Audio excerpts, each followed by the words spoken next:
Hello everyone, welcome back to my YouTube channel.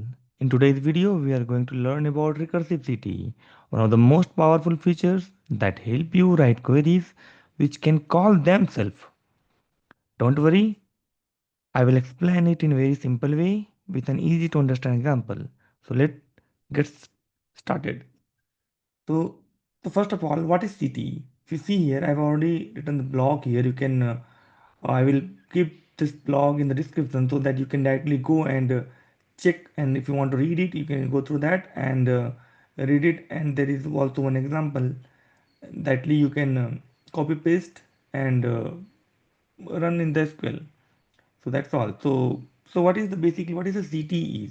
So it is just creating a temporary table. So that exists only while your query runs, and you define it with keyword. Okay, so I've already given you, and you and hope you know this one. So if you want to use the subquery type of things, so you can just use the with CT, and it will be your kind of subquery, and later you can use it in join, or you can do whatever calculation you want to do perform with this table. This is just like a temporary table. Okay, and so this is just CTE. So but what is recursive CTE? So recursive CTE is special because it refer to itself inside its definitions. So whenever you are defining the recursive CTE, and you can call it in the same uh, where you define it. Okay, so there are basically two part.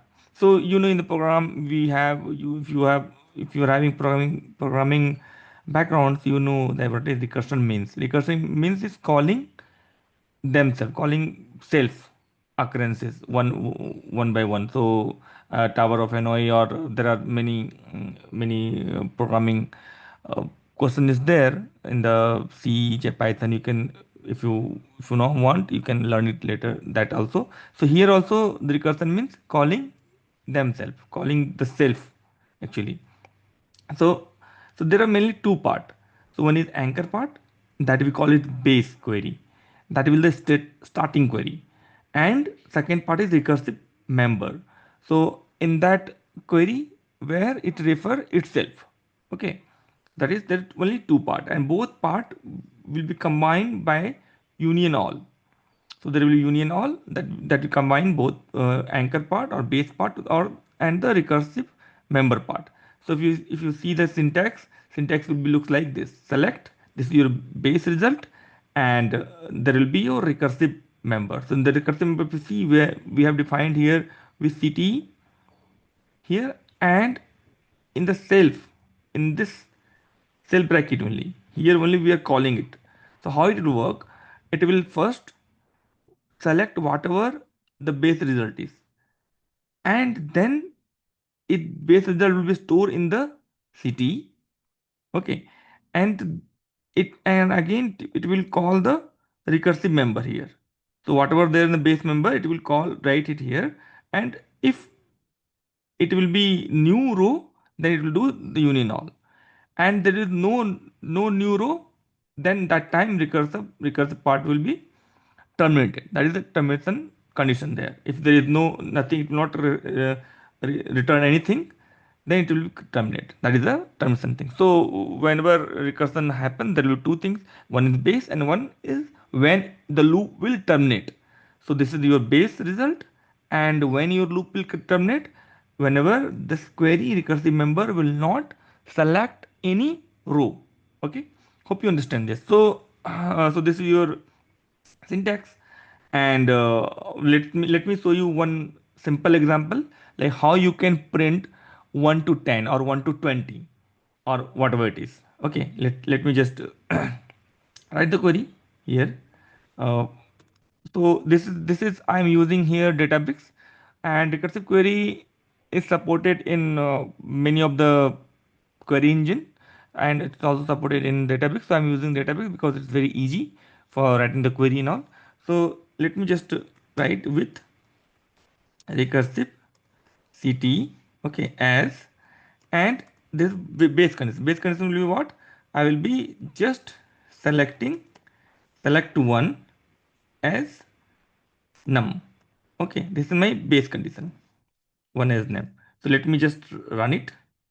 If I run it here, or just run select star from, or just run it here. So this is my, it will just give me 1. Okay, because we're just selecting 1 as num. So this is my base condition. And now with the base condition, it will store this base condition in the CTE. So we know with the CTE we return 1. Okay. Now with this I will use union all. Okay. Union all, and we can just write select. Okay, we just write select what I want. I want 1 plus 1, like I want to print 2. Okay, so this is given already. So yeah, so this will, if you put tab, it will work here. So num means num will have the 1, because from where we are selecting it, we are selecting it from the CTE. So CTE contain only 1 first time base condition, and the next the same iteration we are selecting it from the CTE, and num will have the 1. Okay, and it will add 1, so it will be 1 plus 1 2.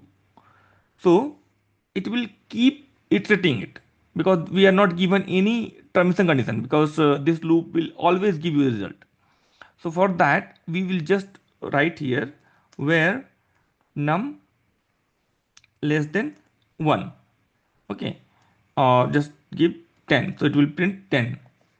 And now you just select star from CT. So this is my query. So this is one CTE, recursive CTE here. Let me run it. Okay, now you can see we are able to get the result 1 2 3 4 5 6 and 10 here. So let me just show you one more example here to understand the things more clearly. I hope you understand the things, but just let's see. If you give here equal to 1, okay, num equal to 1, what it will print? Tell me. It will print first time, it will get select 1. Okay, select 1, and number is what? Number is 1. So this will also work, right? Because this is num equal to 1 only. CT have the 1. So this loop also means this is a loop. This loop also will work because num equal to 1. So it will add 1 plus 1 2. So it will give you 1 and 2. Okay, but the next iteration num will have 2. Okay, now CT will have what? CT will have 1 and 2. So now where num equal to 1, but now 1 is num is what? Num is having 1 and 2. So this condition will fail. So next time it won't run. So to showing the failure case, I am just writing here num equal to 1. So let me just run it. It will return you 1 and 2. Okay, now let me give here 2. So tell me what the result will be. Okay, if I'll give you 2, what the result will be? So first time select num, select 1 is num, so we will have this num equal to 1 in the city. Okay, just remember, now num equal to 1, but here what you are selecting? You are selecting num equal to 2. That doesn't have num doesn't have the 2, it has the only 1. So this will not run. Okay, that's why we will just, if you run this, we will just get only num equal to 1. Let me show you. Okay, hope you understand when the loop is terminate, because this is the normal confusion, like when, how the loop will terminate. So loop will terminate whenever this condition will fail. Okay, and here when we are giving less than 2, so first time n equal to 1, so this will loop is valid, it will run, it will give you 1 and 2. Second time num will have 1 and 2. So if 1 and 2 means this is uh, this is less than 2. So if you run it, it will give you 1 and 2. Okay, because second time it is 1 only. So 1 and 2. Third time it will come as num plus 1 3 here. Okay, it will check in the base condition in the CTE what it is. So just it is a simple recursive problem, so that you can understand the things like how the recursion works. There is two condition: one is base condition, one is termination condition when it will terminate.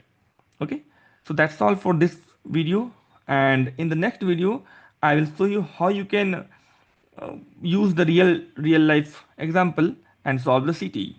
So thank you very much for watching.